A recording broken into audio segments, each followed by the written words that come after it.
Ichki ishlar ministrligining 10-bosh boshqarmasi tomonidan O'sh oblastida 19 yoshdagi yashovchisi Suriyaga jo'nab ketayotganda qo'lga olinganini mazkur mahkama bildirdi.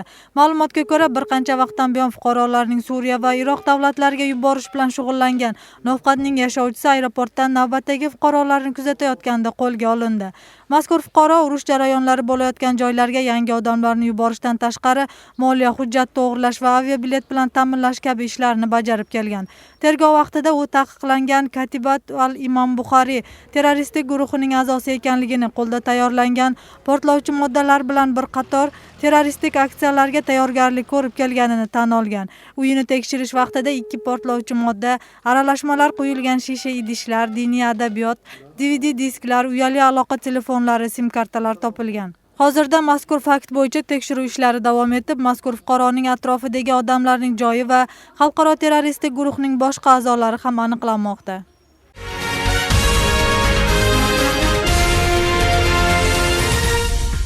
Yagona energetika xoldingi kelasi yilning boshidan tuziladi. Bu haqda vitse-premyer ministri Oleg Pankratov 14-noyabrda energetika tarmog'iga bog'liq yig'indan keyin bildirdi. Pankratovning so'zlariga ko'ra, energetika va yengil sanoat ministrligining bazasida Milliy energetika xolding tuzish rejasi ishlab chiqildi. Mazkur rejaga ko'ra, Milliy energiya xoldingni tashkil qilish va huquqiy bazasini tuzish ishlari kelasi yilning 1-yanvarigacha tuzatilishi kerak.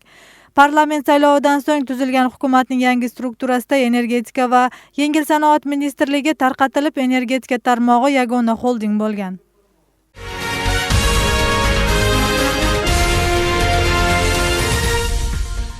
O'lkadagi har bir qishloq hukumatda har yili 2 dan issiqxona qurishi kerak. Bu topshirmani hukumat tayinlagan. Biroq Qirg'izistondagi ayrim qishloq hukumatlarining iqlimi issiqxona ishlatishga to'g'ri kelmaydi. Shu sababli tahlilchilar mazkur taklifni amalga oshmaydi deyishmoqda.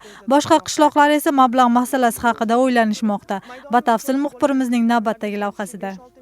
2016-yilda Qirg'izistondagi har bir qishloq hukumatida 2 dan issiqxona qurish kerak. Bu qarorni hukumat qabul qildi. Sarflanuvchi mablag' qishloq hukumati tomonidan ajratilishi kerak. Buning uchun sarmoyadorlarni jalb qilish yoki Qirg'iz-Rus taraqqiyot fondidan imtiyozli nasiya olish ko'zda tutilmoqda. O'ziga rivojlanishiga qarab beradi. Maydoni 3 sotix bo'lgan issiqxonalarni ishlatish uchun 5-6 ming dollar kerak bo'ladi. Shu sabab qishloq hukumati rahbarlari 2 ta issiqxonani qurish uchun sarflanuvchi mablag' borasida o'ylanishmoqda. Kredit бағытында берген аз өлчемдегі аз пайыздағы кредиттерімізді мөөнетін ұзартып берсе, азыркы күндө 1 жылга 2 жылга берип атышат да. Ошонун жылын ұзартып берсе 2 же 3 жыл андан ары.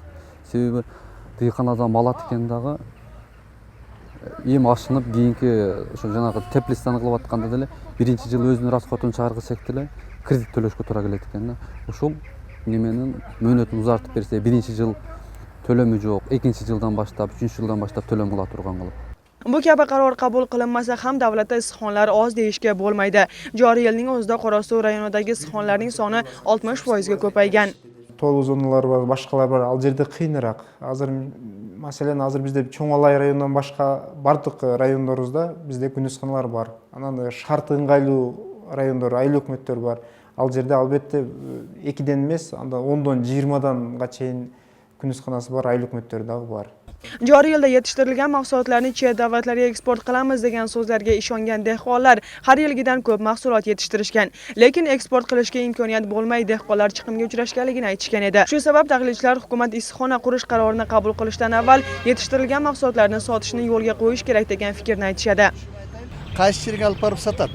Biz har qanday produksiyani өндүргөндө ошону ким үчүн деп рыноктун сегментин аныктап алып, анан кийин багы баасы канча болот, бардыгын эсептеп, багы бизнес планды толук тактана түзгөндөн кийин гана сунуштаса, бул турмушка ашат.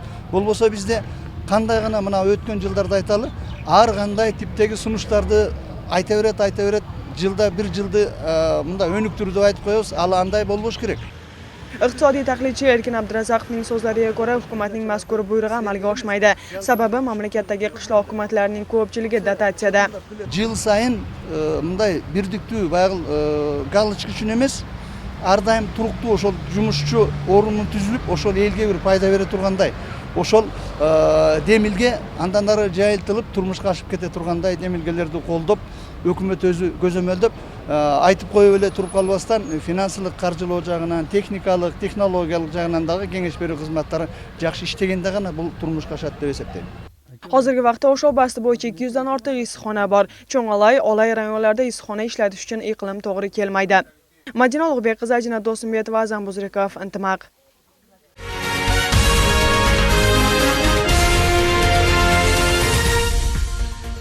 Yil boshidan buyon Yevrosiyo iqtisodiy ittifoqiga a'zo davlatlar bilan Qozog'istonning savdo aloqasi 7 milliard 805 million dollarni tashkil qildi. O'lkaning iqtisod ministrligi ma'lumotiga ko'ra, bu ko'rsatkich 2014-yilning hozirgi vaqtiga nisbatan 21% ga oz.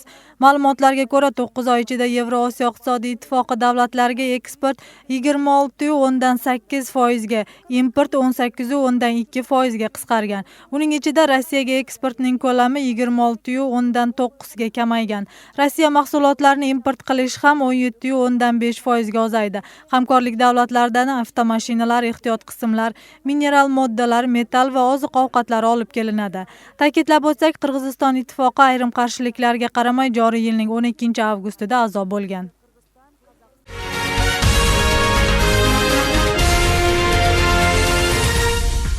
Batken rayonining Qarabaq qishloq hududida 700 gektar yer maydoni ekin suviga muhtoj. Hozirda tojik-qirg'iz chegarasidagi 100 gektar yer foydalanilmay turibdi. Yer ostidan chiqqan 700 litr suv qo'shni Tojikistonning gektarlagan yerlarini suv bilan ta'minlamoqda. Mazkur masalani hal qilish uchun davlatning rivojlantirish strategik rejasining asosida 4 million so'm mablag' ajratilib, tojik-qirg'iz chegarasidagi suvlarni burish ishlari olib boriladi. Natijada Qarabaq qishloq hududidagi 700 gektar yer ekin suvi bilan ta'minlanadi. O'sha suvni janaga ko'rib kelgan yerdan buvup turib, to'sib turib, Qarabaq massivini tishlab bersak, tojiklarga jo'nala ketayotgan suvni olgan jana o'ziga bizning territoriyaga burib, qo'shimcha gektarlagan 700-800 gektarlagan yerlar o'zlashtiriladi. O'sha mezgilda shu vaqtda yer janaga saz bo'lib жатқан yerlerdi dağı biz qayradan qalına keltirish işi.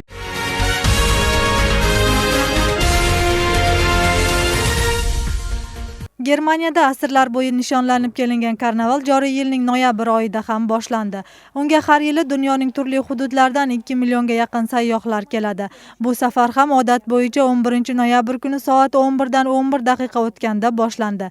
Tadbir bir necha oy davom etib, ishtirokchi va tomoshabinlarga teatrlashtirilgan tomoshalar namoyish etiladi.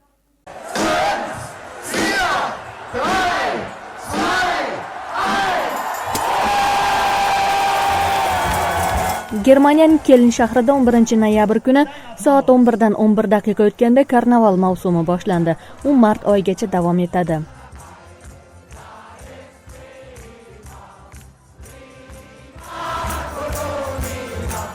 Germaniyaning yashovchilari va u yerdagi sayyohlar uchun bu karnaval Yevropadagi eng katta bayramlardan biridir. Мында келүү үчүн 6 saat жол жүрдүк. Абдан сонун атмосфера. Бул карнавал ар бир адамдын жан дүйнөсүнөн орун алган десем жаңылышпаймын. Bu kunlarda chiroyli liboslarda sayr qilishdan tashqari, bu yerdagi ishtirokchilar uchun teatrlashtirilgan ko'rgazmalar ham tashkil etiladi.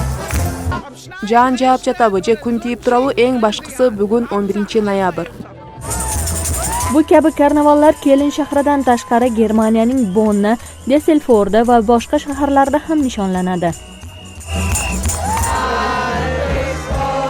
Keln shahriga har yili karnavallarda ishtirok etish uchun 2 millionga yaqin sayyohlar tashrif buyuradi. Karnaval bundan bir necha asr avval paydo bo'lgan.